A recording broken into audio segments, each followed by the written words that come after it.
Baik, Assalamualaikum warahmatullahi wabarakatuh. Selamat pagi adik-adik mahasiswa yang luar biasa. Berjumpa lagi dengan Bapak Hani Subakti dalam mata kuliah Bahasa Indonesia. Baik, hari ini kita sampai di pertemuan keempat.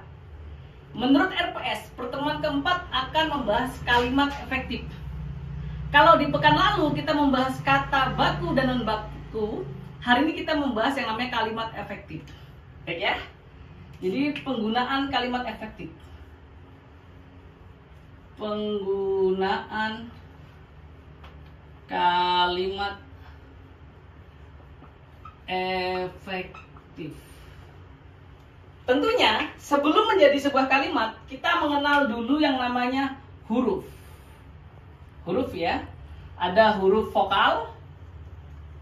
Huruf vokal adalah A, I, U, E, O. Jadi A, I, U, E, O, jangan E ya, gitu ya. Kemudian ada huruf konsonan. Konsonan itu mulai berarti B, C, D, F dan seterusnya sampai dengan Z, gitu ya. Setelah huruf, di pekan lalu kita mempelajari yang namanya kata. Kata. Nah, kata tadi di minggu lalu kita membahas namanya kata baku dan non baku, gitu ya. Hari ini kita membahas yang namanya kalimat. Kalimat. Nah, kalimat yang efektif bila mana kalimat tersebut memenuhi unsur subjek plus predikat. Jadi ada syarat utamanya subjek dan predikat, gitu ya. Baru bisa ditambahkan yang namanya objek.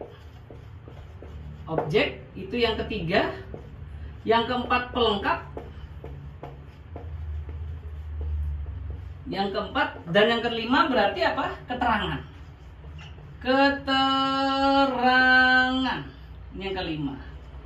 Nah, jikalau di dalam penyusunan kalimat memiliki subjek dan predikat itu sudah efektif.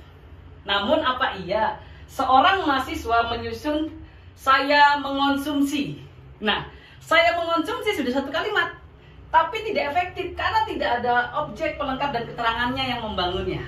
Oleh karena itu mungkin saya mengonsumsi susu segar sebelum berangkat kuliah dan membelinya di minimarket, misalnya gitu ya. Nah, itu baru efektif. Tapi masa iya seorang mahasiswa menyusun kalimat seperti itu?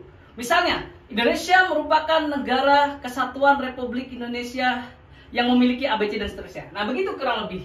Jadi, dari huruf turun ke kata, kata turun ke kalimat.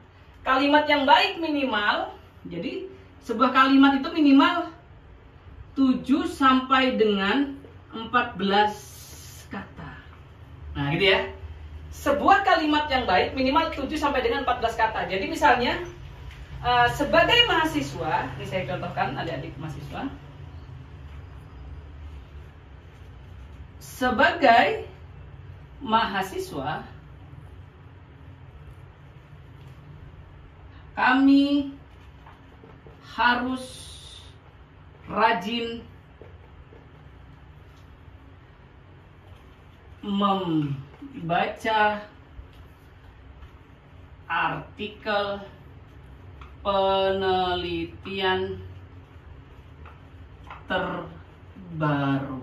Nah, sebagai mahasiswa kami harus rajin membaca artikel penelitian terbaru. Siapa subjeknya? Sebagai mahasiswa.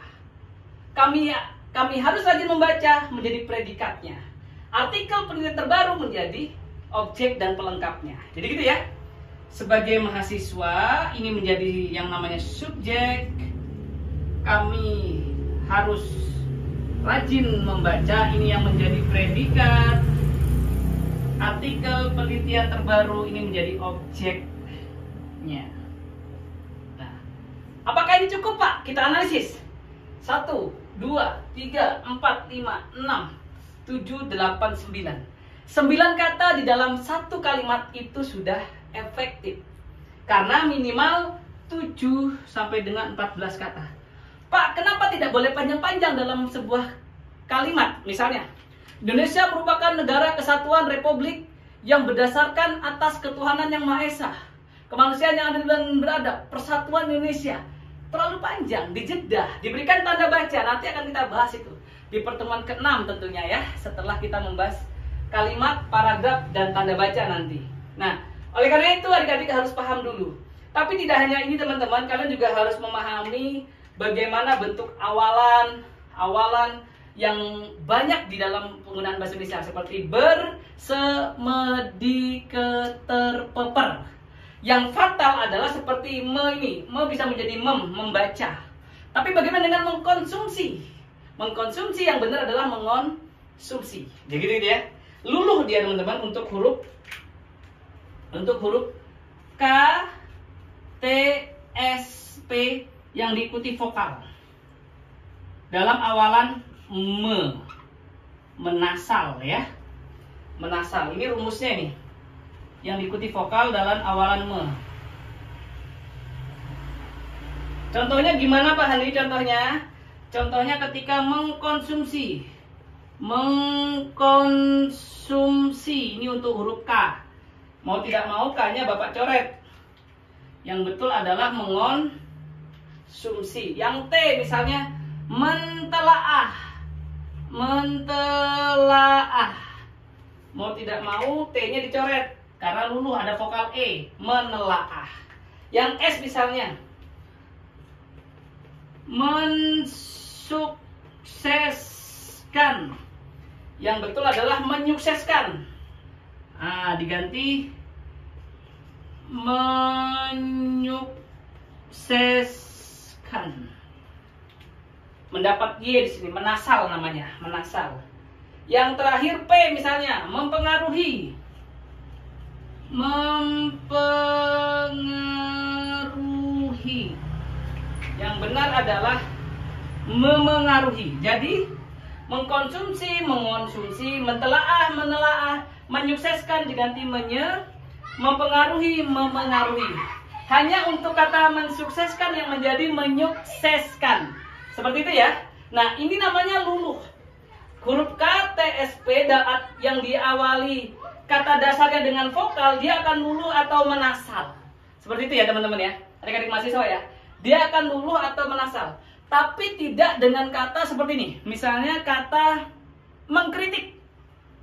Mengkritik. KR. KR bukan vokal habis kata dasar kritik KR. Atau mensyukuri.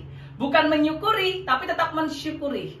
Memproses, tetap memproses bukan memproses. Karena dia tidak ketemu huruf vokal di dalam kata dasarnya seperti konsumsi, telaah, sukses, dan pengaruh. Seperti itu.